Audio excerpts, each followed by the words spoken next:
پہلی بات یہ ہے کہ جب پہلا عشرہ شروع ہوتا ہے رجب کا، تو 6 رجب المرجب کو جناب ہند الولی سرکار خواجہ معین الدین چشتی اجمیری رحمۃ اللہ علیہ آپ کا یوم عرس آ جاتا ہے۔ ماشاءاللہ۔ اور جب 13 رجب شریف ہوتی ہے تو مولود کعبہ جناب حضرت مولا علی سرکار آپ کی ولادت کا دن ہے۔ سبحان اللہ۔ ہاں، اور جب 15 رجب ہو جاتی ہے اور حضرت امام جعفر صادق آپ کی ولادت کا بھی دن کہا جاتا ہے، اور مشہور یہ بھی قول ہے کہ آپ کسی قید میں تھے، اس سے رہائی ہوتی ہے 15 کو، اور 22 رجب المرجب کو حضرت امیر معاویہ سرکار آپ کا بھی یوم عرس ہے، اور 27 رجب کو سرکار مدینہ صلی اللہ علیہ وسلم معراج پر تشریف لے کر گئے۔ ماشاءاللہ۔ جی، اور حضرت مولا علی سرکار آپ کی ولادت جو ہے وہ ایسی کوئی بات نہیں جو ڈھکی چھپی ہو، تاریخ میں اوراق جو ہے وہ گواہی دیتے ہیں۔ حضرت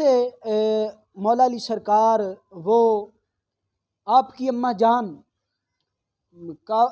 کعبے کا طواف کرنے کے لیے، بیت اللہ کا طواف کرنے کے لیے گھر سے آتی ہیں اور اللہ کے گھر کے ارد گرد چکر لگانے شروع کر دیتی ہیں، طواف کرتی ہیں۔ اور مفسرین نے لکھا ہے، اور جو ہے تاریخ دانوں نے یہ لکھا ہے کہ 3 آپ نے جو ہے نا وہ چکر لگائے تھے، طواف کیے تھے، 3 چکر آپ نے لگائے تھے، اور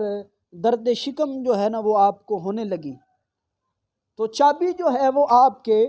والد صاحب کے پاس ہوتی تھی، حضرت مولا علی سرکار کے والد کے پاس، اور حضرت فاطمہ بن اسد آپ کے شوہر کے پاس جو ہے وہ چابی تھی،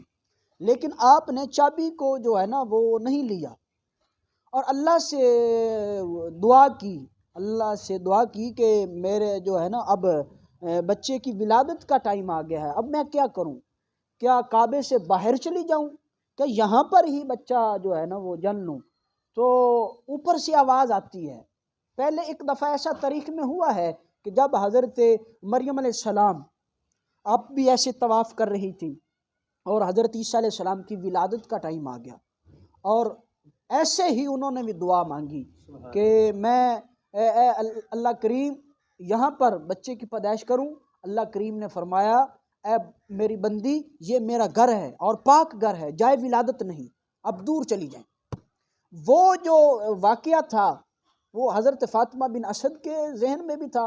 اور یہی آپ نے نظریہ رکھ کر دعا کی، اور خالق نے کہا کہ وہ عیسیٰ کی ماں تھی، تو حیدر کرار کی ماں ہے۔ ہاں، تو پھر ایسا پھر کہا کہ مالک اب باہر پردہ اٹھ جائے گا تو کچھ پردے کا اہتمام کیا جائے۔ اللہ کریم نے پھر ایسا کرم کیا، جو دیوار کعبہ تھی، بیت اللہ کی دیوار تھی، وہ شک ہوگی، آپ پھر اس کے اندر چلی گئیں، اور پھر وہاں پر کعبے کے عین بیچ میں سینے کعبہ میں حضرت مولا علی سرکار کی ولادت ہوتی ہے۔ سبحان اللہ۔ اور پھر کچھ دن آپ وہاں رہے، کچھ گھنٹے بھی کہا ہے، کچھ پل بھی کہا ہے تاریخ دانوں نے، چلو جو بھی بات ہے، لیکن یہ تو بات اتھینٹک ہے نا، پایدار بات ہے کہ حضرت مولا علی سرکار کی ولادت جو ہے وہ کعبہ کے حرم کعبہ کے درمیان میں بیچ میں ہوئی ہے، اور پھر حضرت مولا علی سرکار جب پیدا ہوتے ہیں آپ نے آنکھیں بھی نہیں کھولی، کھاتے بھی نہیں ہیں۔ کسی نا بہت اچھا لطیف جملہ کسی نے لکھا تھا، نے کہا کہ مولا علی سرکار کی پہلی غذا، مولا علی سرکار کی پہلی غذا لواب مصطفیٰ۔ سبحان اللہ۔ ہاں، لواب مصطفیٰ آپ جب گھر میں لے کر آتی ہیں آپ کی اماں جان حضرت مولا علی سرکار کو، اور